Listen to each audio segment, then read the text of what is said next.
Hola, qué privilegio reencontrarnos, sobre todo cuando en el centro de nuestro encuentro está la palabra de Dios.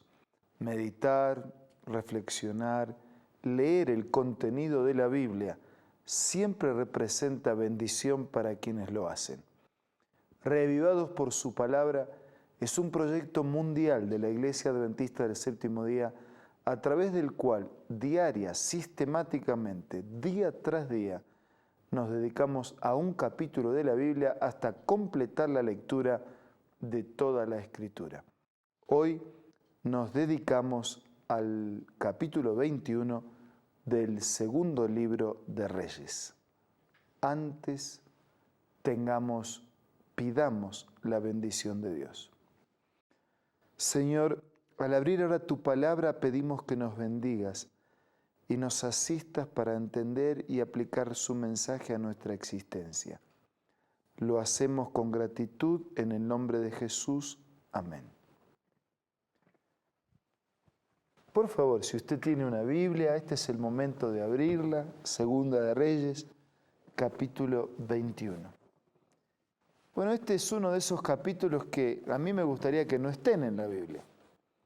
Y tal vez usted diga, entonces, si le gustaría que no esté, ¿por qué está? Bueno, en realidad a mí me hubiese gustado también que en la Biblia solo esté Génesis 1, 2 y Apocalipsis 21 y 22. Si así fuese, no habría existido todo eso que está en el medio, que es la historia del pecado, de cómo se origina, cómo empieza, cómo se malogra todo lo que Dios había hecho perfecto, cómo lo echamos a perder y cómo Dios tiene un plan para recuperar aquello que nosotros malogramos. Por la existencia del mal y del pecado estamos todavía en este mundo, pero Dios tiene un plan de recuperarnos para Él para siempre.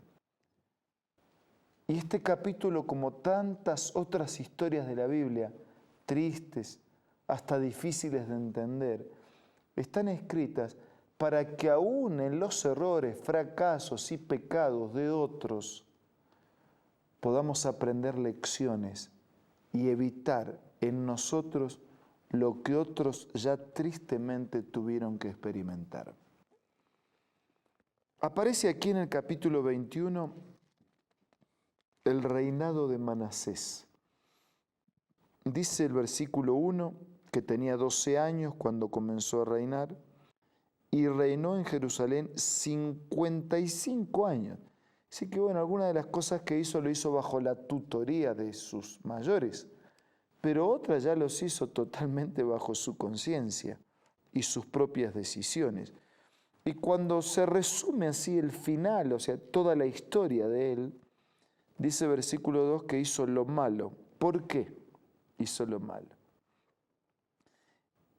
Imitó las abominaciones de las naciones que Jehová había expulsado delante de los hijos de Israel. O sea, imitó aquello que no da para imitar. Todos nosotros tenemos personas con las que nos vinculamos y algunas cosas son para imitar y otras no son para imitar.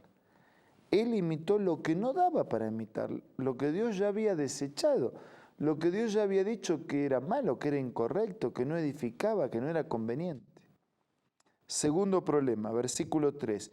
Reedificó los lugares altos que su padre Ezequías había derribado. O sea, levanta esos lugares altos para sacrificios, para altares, para dioses que no existen, falsos dioses. Tercer problema, dice, levantó altares a Baal. Cuarto problema, hizo una imagen de acera como había hecho Acab, rey de Israel. O sea, miren, reedifica altares, hace imágenes, vuelve a construir otros monumentos de adoración que reemplazan la adoración al verdadero Dios. Adoró, cuarto problema, adoró además a todo el ejército de los cielos y rindió culto a aquellas cosas. El ejército del cielo, que los astros, las estrellas. ¿Cómo adorar a la estrella, un astro, en lugar del creador del astro de la estrella?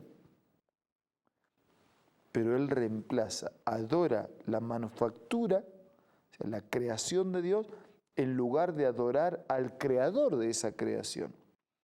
Quinto problema, asimismo edificó altar en la casa de Jehová, de la que había dicho: en Jerusalén pondré mi nombre. O sea, y en todo esto, él va haciendo una mezcla entre la vida y la muerte, lo sagrado y lo profano. No hay cómo mezclar lo sagrado y lo profano. No hay cómo mezclar lo santo con lo inmundo, lo justo con lo injusto. Dice versículo 5 que edificó altares para todo el ejército de los cielos.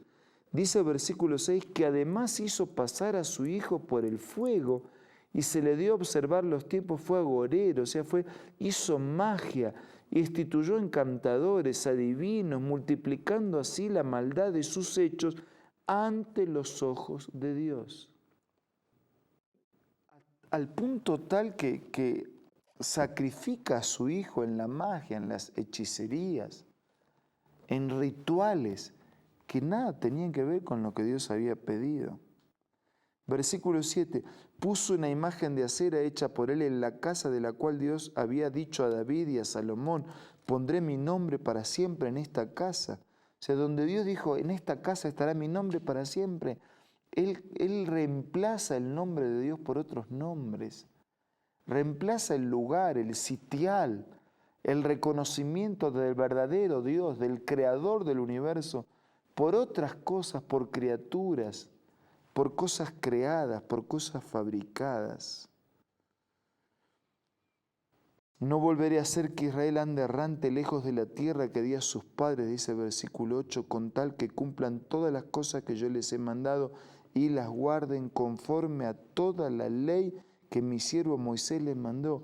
Dios mantenía su propósito, ¿no? Dice: yo quiero que me escuchen, yo quiero que me sigan. Es para nuestro bien escuchar a Dios. Queridos, es para nuestro bien obedecer a Dios, seguir su voluntad, su palabra, su mensaje. Dios mantiene inalterable su propósito. Versículo 1 dice: pero ellos no escucharon.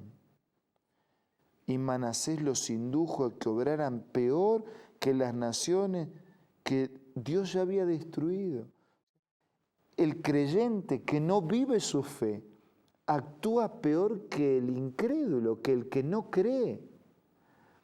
Un creyente a medias, un religioso a medias, un religioso que no es coherente, que no practica la teoría de su doctrina o de su mensaje y que la reemplaza por sus dichos, que la reemplaza por sus vicios, que la reemplaza por sus placeres.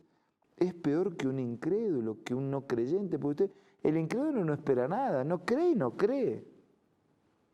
Pero ¿y el que dice que es religioso y no vive y hace cualquier cosa? Ese impacta negativamente mucho más. Pero ellos no escucharon.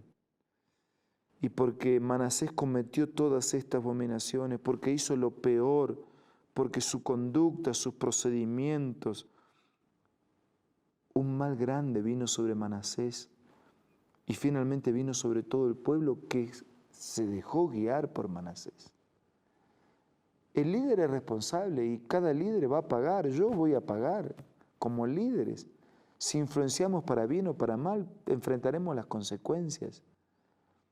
Pero las personas también tienen que tomar sus decisiones. Los liderados, la congregación, la iglesia, la sociedad, también tienen que tomar sus decisiones. Necesitamos abandonar nuestro pecado. Necesitamos abandonar nuestra adoración a las cosas que no son para adorar al que es. La triste historia de Manasés quedó registrado en la Biblia porque la Biblia no solo cuenta los triunfos, no solamente cuenta las cosas buenas de los buenos, también nos cuenta los errores, fracasos y pecados de los que erraron, para que aún de eso aprendamos. No quiere Dios la muerte del que muere.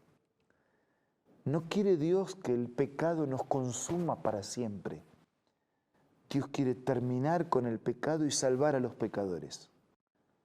Pero los pecadores, usted y yo, necesitamos refugiarnos en Jesús, en su sacrificio, en sus méritos, en su palabra, en su voluntad, en su misericordia, en su amor. Arrepentidos, para recibir perdón, para ser asistidos por su gracia y finalmente para heredar aquella vida que en el comienzo Él ya había planificado para nosotros. En el momento de silencio que sigue en nuestro programa, le propongo que usted le exprese a Dios su necesidad y también su decisión y su compromiso. Confíe su vida a Dios. Permita que Él la dirija en todo. Usemos este tiempo para hablar con Él en la oración.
Querido Dios, te damos gracias porque aún de las derrotas, de los fracasos, de esa historia que fue hecha humanamente, también de eso podemos aprender para recordar que hay otra historia, la que tú quieres hacer, divina, de proyección para la eternidad. Señor, ayúdanos a dejar a un lado los dioses que nosotros mismos fabricamos para quedarnos con el verdadero Dios, con el único Dios que fabricó nuestra vida, que sostiene nuestro presente y que nos promete una gloriosa eternidad. Quédate con todos nuestros amigos y hermanos. Haz de cada uno de ellos una persona feliz, fiel y victoriosa en este día. Te lo pido y agradezco en el nombre de Jesús. Amén. Que la paz de Dios te acompañe plenamente en este día. Si estás enfrentando dificultades, que tengas la fuerza de Dios y que todos podamos sentir en este momento y a lo largo de las horas de este día el abrazo cariñoso y poderoso del Señor. Nos reencontramos mañana para seguir siendo reavivados por su palabra.